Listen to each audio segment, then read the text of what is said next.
আচ্ছা, এইটা অনেক সুন্দর, একটা মিষ্টি অরেঞ্জ। হ্যাঁ, এটা কোনো ক্যাটক্যাটা অরেঞ্জ না, মিষ্টি অরেঞ্জের মধ্যে লাল কফি আছে।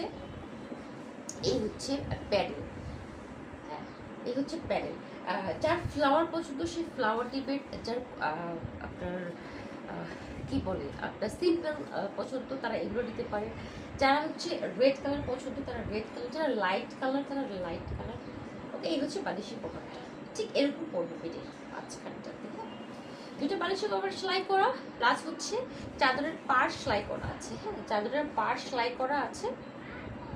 আপনার কোনো ঝামেলা নেই, জাস্ট দিয়ে আপনার ওয়াশ করে তারপরে ইউজ করবেন। ওয়াশ করে জাস্ট নর্মাল পানিতে একটু ওয়াশ করে তারপর আপনারা ইউজ করবেন। ওয়াও গাইস, এই তো চাদর, প্রাইস 1050 টাকা, সারা বছরের মতো সেই প্রাইস। আজকে এই পর্যন্ত, আল্লাহ হাফেজ, দেখা হবে নেক্সট ভিডিওতে।